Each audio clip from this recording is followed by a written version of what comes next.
and they just reach across that big old belly and that tie just draping across all those other pies and everything. It was disgusting. It's true, though. It's true. And we need to be very careful about this. And listen, young man, if you're a young man, do something. Do something.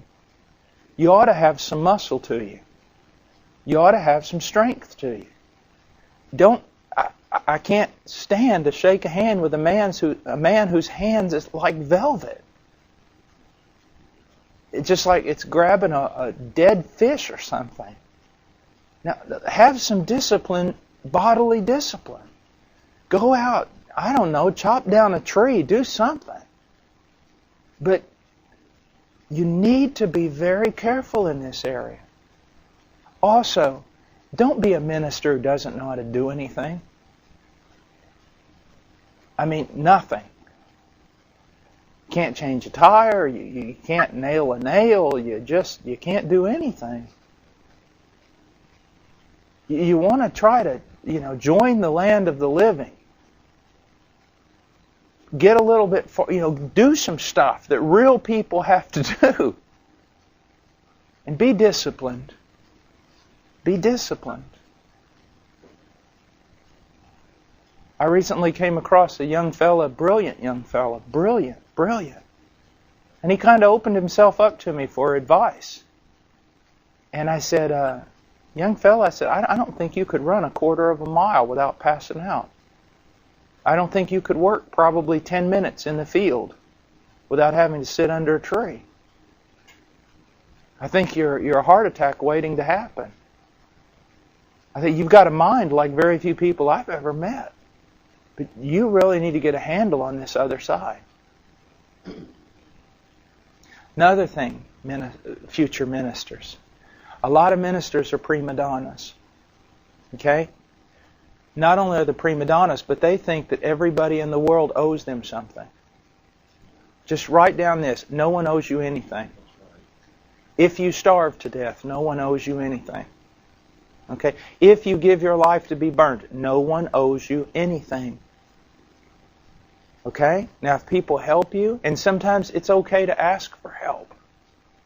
But no one owes you anything because you're in the ministry. And I'll tell you this, I know a lot of ministers who eventually are working 3-4 hours a day max.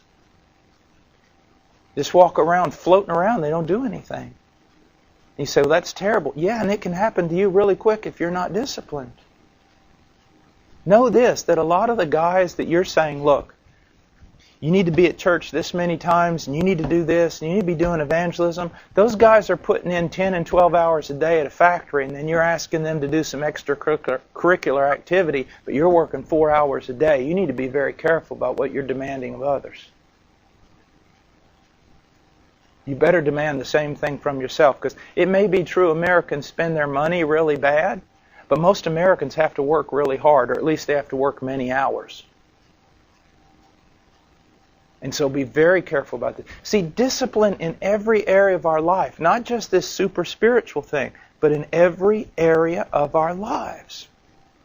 Now, he goes on and he says, it's only of little profit, but godliness is profitable for all things, since it holds promise for the present life and also for the life to come. Now, what does he mean here? How does godliness hold promise for the life to come? Well, we know this, without holiness, without sanctification, no one will see the Lord.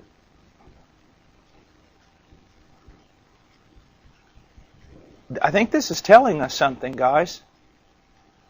Success before God isn't necessarily based upon the size of your ministry.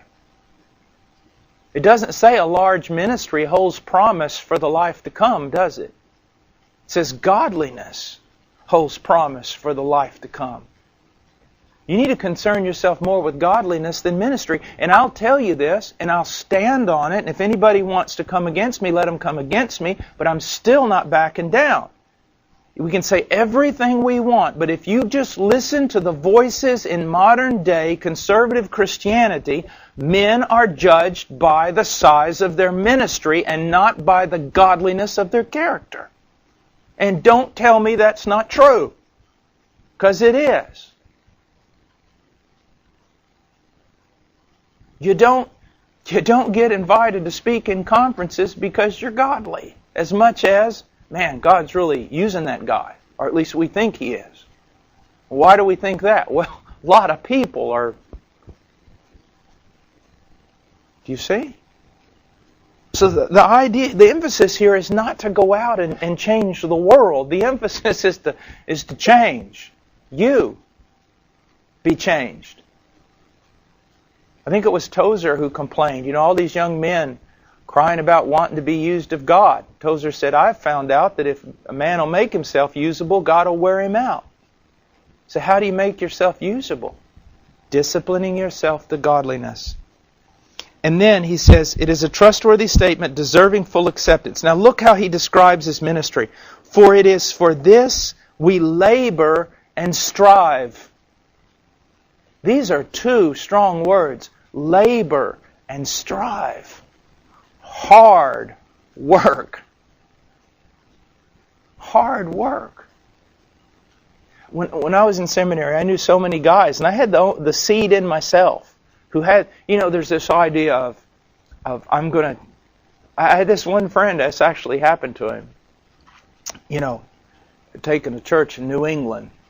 It was an old stone church and beautiful, and his idea was, sitting there in the stone manse and preparing his sermons with his tea and like this, and then going out and bringing the sermon to the people, and then walking around the old church grounds with the cobblestone, sidewalks and things, and meditating on the things of God, and then going back again, and had this idea that it was like this kind of, this posh type of Puritan life and contemplative. No, it's labor and striving. It's going into modern day hospitals with people who are dying and not acting Christian, who are scared to death. It's going and visiting a trailer and witnessing to a family who's just all messed up because of alcohol. It's laboring and striving, and even in getting in the text is labor. You'll sit there and work on a text for hours and then just hit the delete button on your computer and go, I don't know what I've been doing for 4 hours, but it's worthless. It's labor intensive. It's striving. And that is why, listen to me. I can teach you a lot if you'll just listen to me, the errors I've made. It is hard work, and therefore, put it in your mind that when you do ministry, you're going to labor and strive, and when you rest, you're really going to rest. Really divide the two things and save yourself a lot of hardship. When you work hard. And when you don't work at all. So it gives you a chance to back off of what you're doing. But he says, it is for this we labor and strive, because we fixed our hope on the living God. Now, he doesn't labor and strive because of the success that he sees. Do you see that? If you labor and strive based on success, you are going to get so discouraged that you're not going to be able to keep going. You're not. Because you're going to have so many failings. And even your successes are going to look like failures. And your failures are going to look like successes. I don't know how many times I've got down from a pulpit thinking, just kill me right now. Let the ground open up and swallow me down. That was the most pathetic thing I've ever done in my life. God should have killed me before I got up in the pulpit. And you go home and you're miserable and everything else, and then you get a phone call the next day that 4 people have been saved. And vice versa. You think that was the greatest sermon ever recorded in human history. And nothing. So he doesn't labor and strive because of the success that he sees. He does it because he's fixed his hope on the living God, who is the Savior of all men, especially of believers. How do I look at this text, Savior of all men? Well, first of all, I don't know what the big problem is. All you have to, we believe that you're supposed to study each text in the context of everything. We know, obviously, it doesn't mean that all men are going to heaven or that all men are redeemed. What does it mean?